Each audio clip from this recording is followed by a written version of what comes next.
Hello and welcome to the audio newsletter of the 31st of August 2022, presented by me, Sarah, and Michelle. The chair message by Scott Davidson this fortnight reminded members about the importance of 29 September. Fuel costs have been a hard-hitting concern for those in the industry, and NatRoad raised this issue with the former and current federal governments. We have lobbied hard to have the fuel tax credit restored and made the case to the Albanese government for special relief in our industry. The government has heard your concerns that the fuel tax credit must be restored when the 50% excise cut comes off on 29 September. NatRoad will be running a free webinar, which you are encouraged to register for on 21 September, covering this issue by experts Chris Sand and Jordan LaRusso from Ryan Tax Services Australia. Just go to the events page on our website to register or click the webinar banner in the newsletter. NatRoad is making a submission to the Austroads consultation about driver competency and licensing standards and needs to hear from members who have seen bad heavy vehicle driving problems firsthand. Your information will help NatRoad give feedback to Austroads, so please email info@natroad.com.au in the next 2 weeks. NatRoad agrees that strengthening driver competencies, skills assessment, and licensing policy needs to be a national priority. In our member email, you will also find a short Austroads survey if you wish to participate. The next story in this newsletter is New South Wales making changes to the dangerous goods rules. There are important alterations coming to dangerous goods regulations in New South Wales, with New South Wales Dangerous Goods Road and Rail Transport Regulation 2022 that came into effect from 19 August. New regulations include changes to strengthen requirements relating to safety, maintenance, inspection, packaging approval, and incident notification. For the full list of included changes, check your member email or keep an eye on our news page in the next week. Language and layout changes have been made to better align the regulation with the National Transport of Dangerous Goods model laws, and license and other fees will be adjusted for inflation from 2023-2024.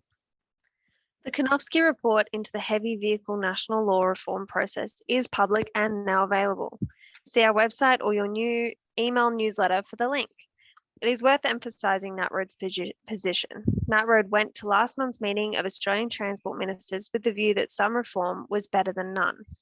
Most of the Konofsky recommendations are focused on practical changes that can be achieved in the near term. NatRoad believes improving access for heavy vehicles, thus boosting national productivity, while reforming fatigue and enforcement are priorities. We like the idea of a national approach to process, using technology to map road freight routes and make access pre-approved for specific classes of heavy vehicles. We also want petty penalties abolished and replaced by a system of warnings where punishment is in proportion to risk. We were pleased that the ministers took a similar view and hope that their referral of the recommendations to state and territory bureaucracies for advice on how to take things forward won't be slowed by red tape. The final item of the newsletter this fortnight was a warning to members not to fall for a scam currently on the rise. Sole traders and small businesses are being targeted by scammers, and the federal government's Scam Watch service is urging the public to be wary of phone messages claiming to be a family member or friend needing help, following a significant rise in hi mum scams.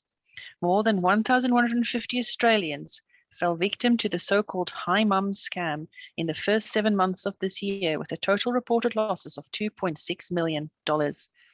Known as hi mum or family impersonation scams, victims are contacted most often through text or WhatsApp by a scammer posing as a family member or friend, claiming to have lost or damaged their phone.